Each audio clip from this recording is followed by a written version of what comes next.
Good morning, ladies and gentlemen. It's a beautiful Saturday morning here in Austin, Texas. This is day 1459 of the 3 Plus Minutes of Life Challenge. And as always, I'm filled with gratitude. Thoughts on my mind this morning. I'm thinking about my daughter, Lola. She is my heart and soul.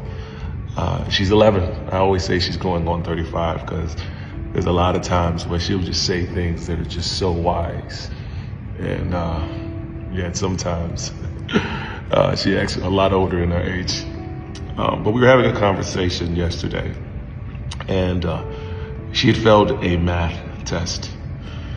Now I'll tell you, my daughter has ADHD, and so sometimes being able to concentrate and figure things out is tough for her. And I gotta tell you this, I'm actually grateful for it. And why I say that is because it gives me the opportunity to see life in a different way.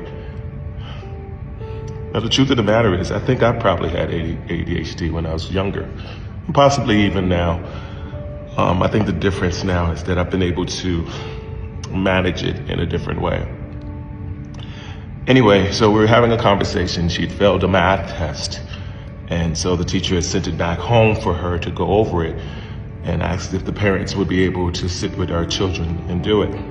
So we're working at it yesterday, and it was fractions, and I could tell that fractions frustrated her, like she was having a tough time of it. So I decided to help her, and it took me a while to kind of get back into the swing of it. I hadn't done fractions in I'm dating myself, but probably 30, 40 years.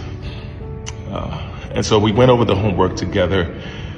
And one of the ideas for me, and this is with anything in life, is I don't like to just talk about a thing, but I like to break it down so that someone really, really understands it. And I think that's the only way. I think it parlays to the idea of the parable, right? It's the parable about Jesus with the fish and saying, if you give someone fish, they'll eat for a day. But if you teach them how to fish, they can eat for a lifetime. And so I think of that idea when I'm talking to people, and more specifically my daughter, to give her an understanding of what it is that she's doing, because it makes it so much easier. And after all of that was done and we worked on it, she said, "Dad, you know what? You should be a teacher, not my teachers." And I smiled and I laughed at that because I understood what she meant. She just needed someone to take the time to understand it and to break it down for her. Now, what I have to say in terms of the teachers is a lot of times they're dealing with lots of students, and I had the opportunity just to be able to be there for my daughter. But I think about that with life in any situation that you're in, being able to get down to someone's level or even up to someone's level to give them a better understanding. Gives them the opportunity to learn. And it also shows our empathy. Anyway, that's my thoughts for the day. As always, be blessed today and every day. Thank you for listening. Peace.